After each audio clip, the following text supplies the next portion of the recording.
আসসালামু আলাইকুম।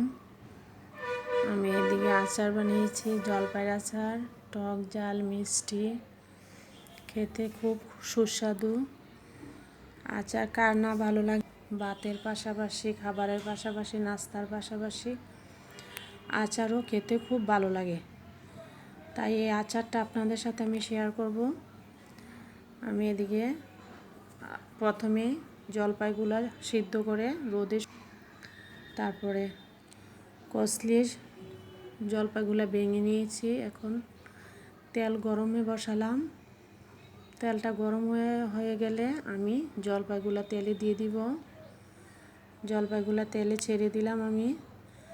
এখন আমি দেওয়া হয়ে গেলে জলপাইগুলো তেলের মধ্যে ভালো করে নেড়ে নিব। নেড়ে আমি ভালো করে জাল করে নিব। কিছুক্ষণ আমি জলপাইগুলো নাড়ব, ভালো করে ভেজে নিব।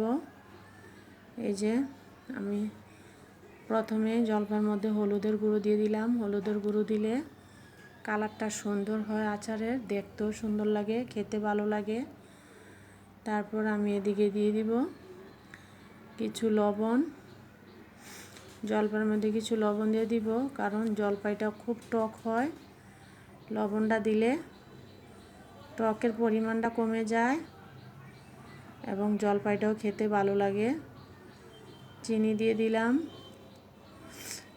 দিয়ে দিলাম। চিনি আপনার জলপাই বেশি টক হলে চিনিটা বেশি পরিমাণ লাগবে, আর যদি একটু টক কম হয় তাহলে কম পরিমাণ লাগবে।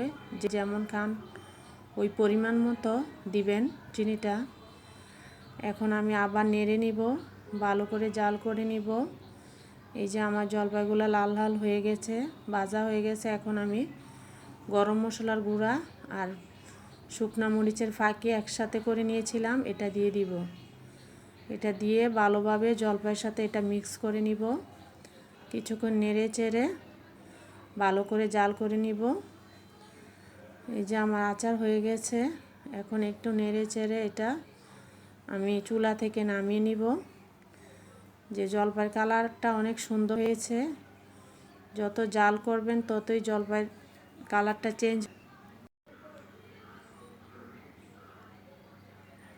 এখন আমি কিছুক্ষণ নেড়ে চেড়ে এটা আরও ভালো করে মশলার সাথে জলপাইগুলো নেড়ে চেড়ে কিছুক্ষণ তারপরে নামিয়ে নিব।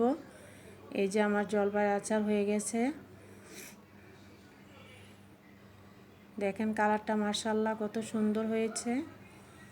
যদি জলপাই আচারের কালারটা সুন্দর লেগে থাকে এবং আচারটা যদি আপনাদের কাছে ভালো লেগে থাকে, অবশ্যই লাইক কমেন্ট শেয়ার করবেন। সবাই ভালো থাকবেন। আল্লাহ হাফেজ। আমার জন্য সবাই দোয়া